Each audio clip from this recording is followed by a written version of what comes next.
Okay, we're back for another edition of Books You Need to Know About, June edition. And as always, this video is going to be split into 3 parts, where I'll be covering books coming out in June within traditional and indie publishing, and then I'll let you know about some special editions you need to know about. But first, I need to cover 4 news. I will be quick, I promise. Firstly, we got the cover reveal for The Lost Metal, which is book 4 in the Mistborn era 2. Most of you have probably already seen this, but I must say I prefer the UK covers.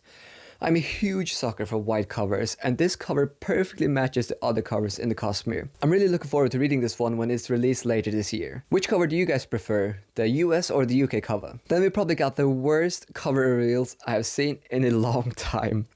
HarperCollins are re-releasing the Lord of the Rings trilogy with new Rings of Power covers. Who thought that this was a good idea?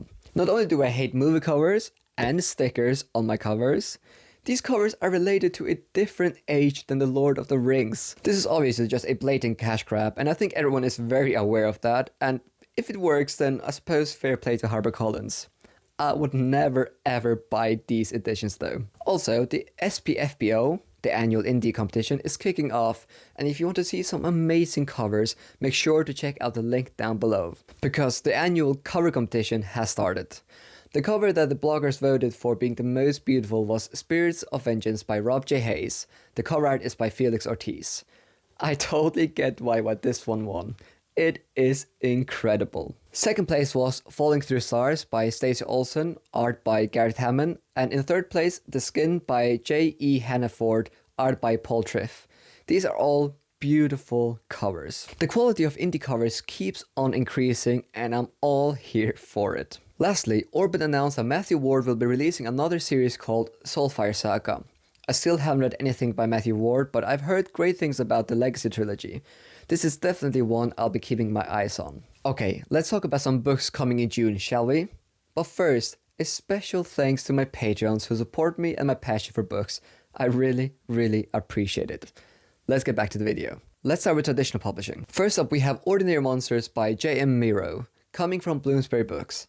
This is a much anticipated historical fantasy coming on June the 7th, and I'll be receiving a special edition of this book from Goldsboro as my monthly subscription, which is really exciting. I was actually contacted by Bloomsbury Books, the publisher, about reviewing this one early, but due to my busy reading schedule, I had to decline. I look forward to checking out this one, and I'll put up the synopsis here if you want to learn more. Then, on June 21st, we have In the Shadow of Lighting by Brian McClellan coming, which is the first book in a new series called Glass Immortals. This sounds like an underdog story, and the synopsis really has me intrigued. I'll put up the synopsis here if you want to learn more about the book. I still haven't read anything by McClellan, which is a shame since I have heard really great things about his previous work, especially the Powder Mage trilogy. I'll definitely keep my eyes on this one. Then we have The Final Strife by Sarah El Arifi, coming on June 23rd from Harper Voyager. This book is being marketed quite heavily and currently has an impressive 4.34 rating on Goodreads. This is being marketed as a visionary fantasy trilogy with roots in mythology in Africa and Arabia, which sounds incredibly unique and imaginative. I'm always looking for a new fantasy book that brings something new to the table, and I don't believe I read a single fantasy book inspired by African and Arabic mythology. That just sounds amazing. I believe Goldsboro are making a special editions of this one as well, so I look forward to that. I will leave up the synopsis here. We also have 2 exciting sequels coming this month. Firstly, we have the sequel to The Pariah coming on June 28th called The Martyr. Now, I tried reading The Pariah last year and I got an E arc. Unfortunately, I really struggled with the writing style, so I ended up DNFing it, but The Pariah has received a lot of praise, so I'm sure a lot of readers are really excited about this book. The other sequel is For the Throne by Hannah Witten, which is the second book in the Wilderwood duology. I've heard very mixed things about the first book in the series, called For the Wolf, so it'll be interesting to see if the second book will be able to get the readers to come back. I'll be keeping my eyes on this one, but I do not have any initial plans to read it. For the Wolf is coming on June 7th. In some very quick news, we're also getting paperback editions of Project Hail Mary, The Empire's Ruin, and She Who Became the Sun in June. If you've been waiting for a paperback release of any of these books, then this is the month they will be releasing. I can highly recommend Project Hail Mary, which was one of my favorite books last year. Alright, let's talk about some indie books, shall we? Because there are so many really exciting indie news and releases I need to cover. Firstly, Will White, arguably the most popular fantasy indie author out there, announced that The Traveler's Gate trilogy has been re-recorded by Travis Baldry and are available now on Audible. Moreover, if you're a member of Audible, then you can listen to these for free as part of the Audible Plus program, which is fantastic. Also, this series has got new covers, which I'll put up here. I've seen indie authors re-releasing older trilogies with new artwork recently, which is very interesting. Rob J. Hayes recently re-released the War Eternal series with new covers, and L.L. McRae also did that. It'll be very interesting to see if it will become even more common in the indie scene to breathe new life into older series. Secondly, Samil Akhtar's new book Lightblade is now live. I haven't read anything by Akhtar, but I must say two things about him. Firstly, all the covers for his books are absolutely incredible. Just look at the artwork for Lightblade. Secondly, Akhtar is doing an incredible job at marketing himself. It is incredibly hard to stand out in the indie publishing market, but I keep seeing either Lightblade or Gunmetal Gods on my timeline, so well done, Samil. Also, I saw that Daniel Green recently read Gunmetal Gods and really enjoyed it, so it might be worth picking up that book. Akhtar's books are on my radar, but I still haven't decided if I should pull the trigger and read these yet. We will see. Then, Bengali announced that all 3 books in the Chasing Grace trilogy will be re-released in hardbacks, and these look absolutely stunning. I couldn't find a date, but these will be having a limited numbered and signed run, so make sure to follow Bengali on Twitter if you're interested in staying up to date about these hardbacks. I already own Chasing Graves in paperback, which Bengali kinda sent to me, and I'll be giving this one a try soon. Also, the 3rd book in the Pillars of Peace series by Tom Dumbrell is coming on 30th of June, and this book will be titled Where Heroes Were Born, and will bring this series to conclusion.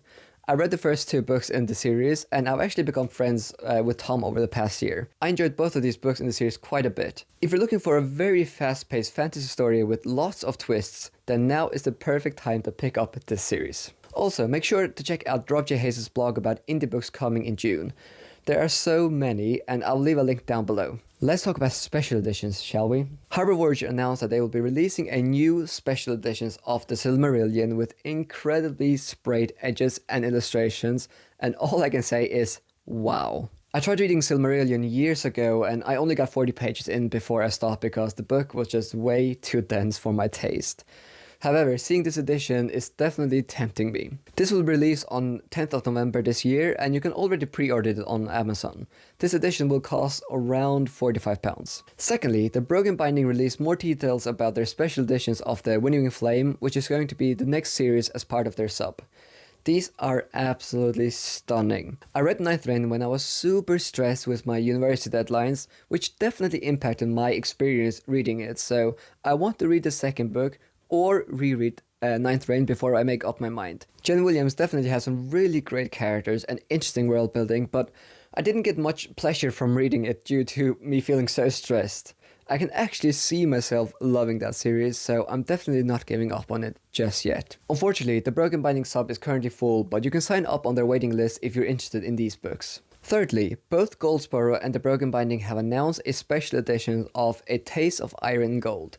This seems to be a book that a lot of people are very excited about. The Goldsboro edition is limited to only 500 copies, while the Broken Binding is limited to 1,000 copies.